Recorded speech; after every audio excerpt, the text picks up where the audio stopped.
sobat-sobatku, selamat malam.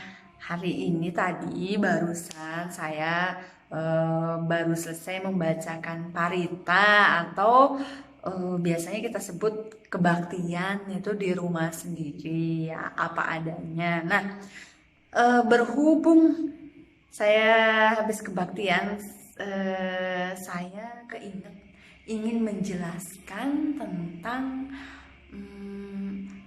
apa saja sih yang di altar dan melambangkan apa. Oke, mari kita. Ini altar saya yang sederhana. Biasanya tuh kalau di altar ada air, buah, lilin, dupa, Buddha rupang, sama bunga. Nah, kita jelaskan satu persatu ya, tapi ini altar saya tidak lengkap. Yang pertama tuh ada lilin. Lilin itu melambangkan untuk penerangan, yaitu Dhamma itu bagaikan pelita yang menerangi kehidupan kita yang gelap. Yang kedua ada dupa. Dupa itu melambangkan keharuman Dhamma. Keharuman Dhamma tersebar ke seluruh penjuru alam. Nah, yang ketiga ada bunga. Bunga itu melambangkan ketidakkekalan di dunia ini. Bagaikan bunga yang pasti akan layu. Demikian pula kehidupan kita pasti akan menuju kelapukan dan kematian. Terus yang keempat air, tapi di sini nggak ada air ya. Air yang diletakkan di altar untuk menunjukkan bahwa kita hendaknya bersikap seperti air yang selalu rendah hati. Air selalu menuju ke tempat yang rendah dan dapat membersihkan benda dari kekotoran. Air bagaikan Dhamma yang akan membersihkan diri kita dari kekotoran batin. Nah, yang selanjutnya yaitu buah dan makanan. Nah, di sini saya tidak menggunakan buah dan makanan ya. Keduanya itu melambangkan penghormatan kita pada yang kita puja, yaitu Sang Buddha. Seolah-olah Sang Buddha masih ada di tengah-tengah kita. Nah, untuk selanjutnya itu sebenarnya yang pertama Buddha rupang. Kenapa itu kalau di altar ada Buddha rupang? Nah, Buddha rupang itu untuk mengingatkan kita pada guru kita Sang Buddha. Dengan melihat senyum Sang Buddha, kita teringat pada ajaran beliau yang penuh cinta kasih dan kasih sayang. Arca Buddha ada yang terbuat dari kayu, batu, besi, kuningan, tembaga, dan bisa juga dalam bentuk lukisan. Umat Buddha menghormat arca seolah-olah sedang bertemu dengan Sang Buddha. Nah, begitu penjelasan yang ada di altar ya, karena ini altar saya tuh tidak lengkap. Selain itu, lambang-lambang Buddhis yang lain selain di altar juga ada, yaitu penambahannya ya, ada roda Dhamma.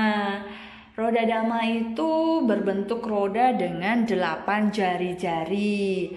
Pemutaran roda Dhamma sering digunakan untuk melambangkan Dhamma atau kebenaran.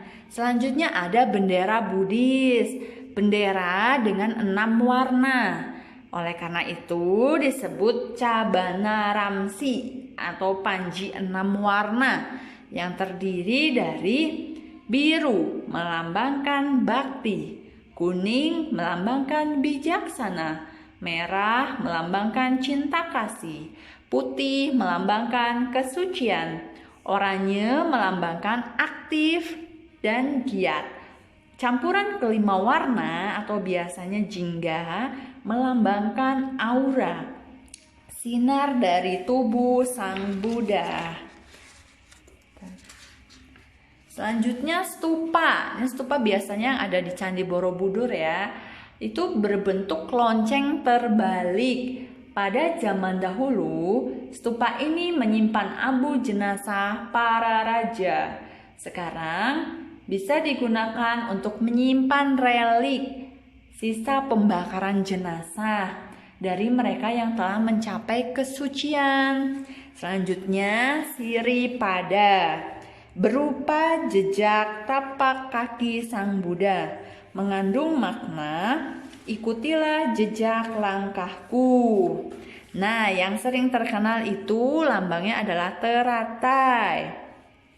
Bunga teratai untuk melambangkan kesucian.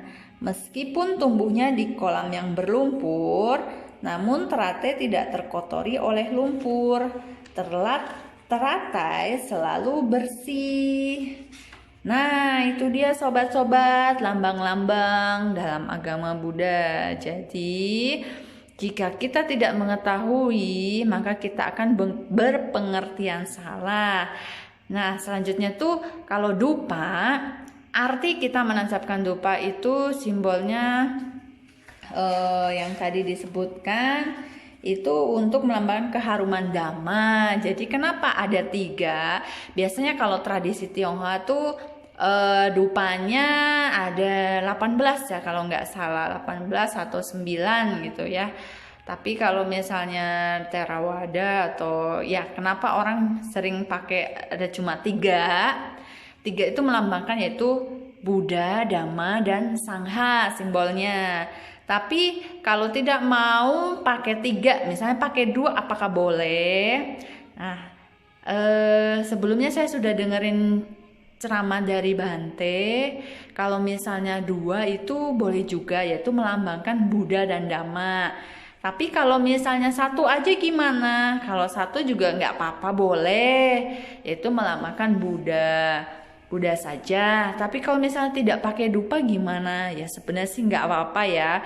Kalau di altar misalnya kita hanya punya patung rupang Buddha aja, itu nggak masalah. Nggak ada bunga, nggak ada lilin. Yang penting adalah pikiran dan niat kita.